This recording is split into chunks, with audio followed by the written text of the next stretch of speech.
This is a training video for the Moms Club of Alexandria Northeast consignment sale.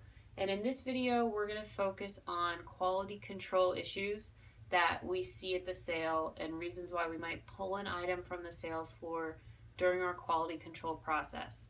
There's an entire section on quality control in our consignor guide, and we strongly encourage you to review that so that you're prepping items that are eligible for sale and not wasting your time prepping items that will eventually pull during quality control.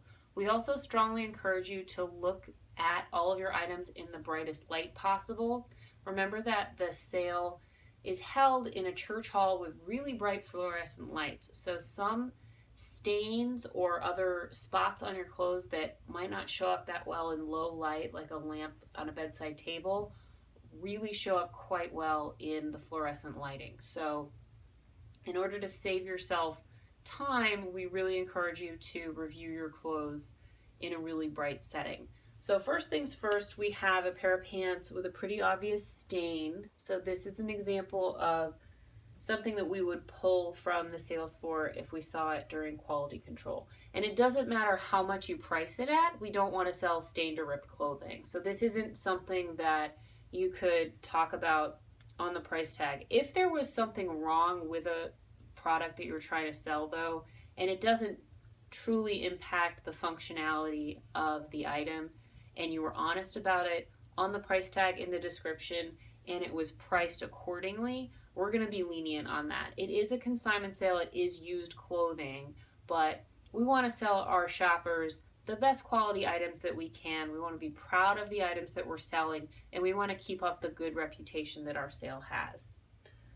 So the next item we have that's a good example of a reason we would pull an item is a popped seam.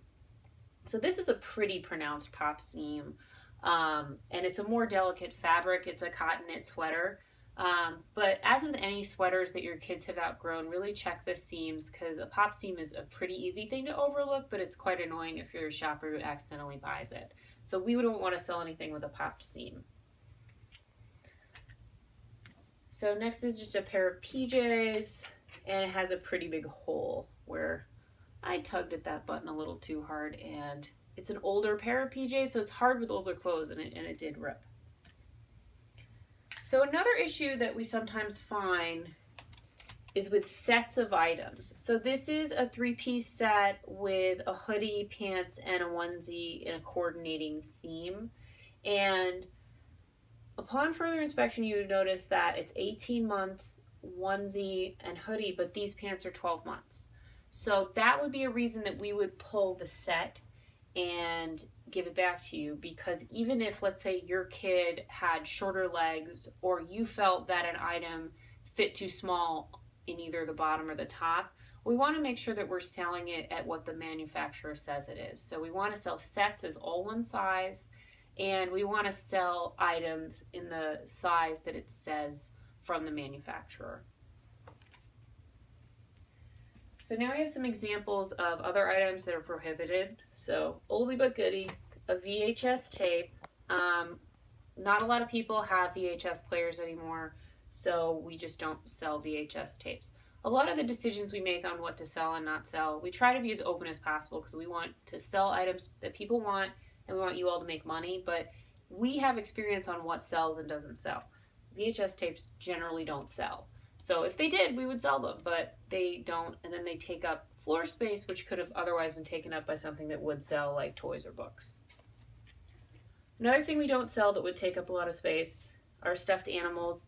We find a lot of people don't want to buy used stuffed animals because kids really love on them, and there's concerns about germs and bed bugs and those kind of things. So we don't sell stuffed animals.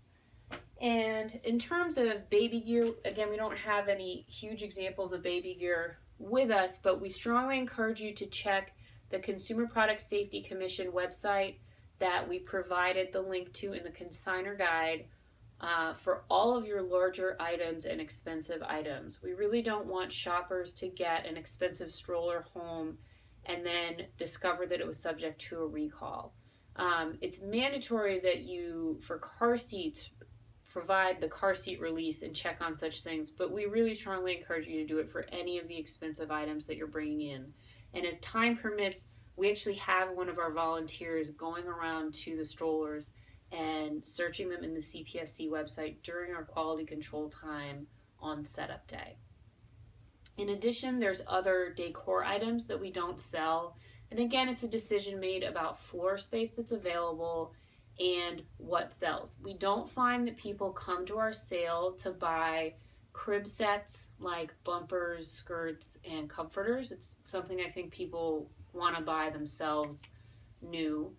We don't sell curtains. We don't sell framed portraits, and we also don't sell like canvas prints. They all take up a lot of space, and again, people just don't buy them. So it's the kind of thing that if you want to sell, there's a lot of ways to sell items. Just don't bring them to the sale because we will give those back to you.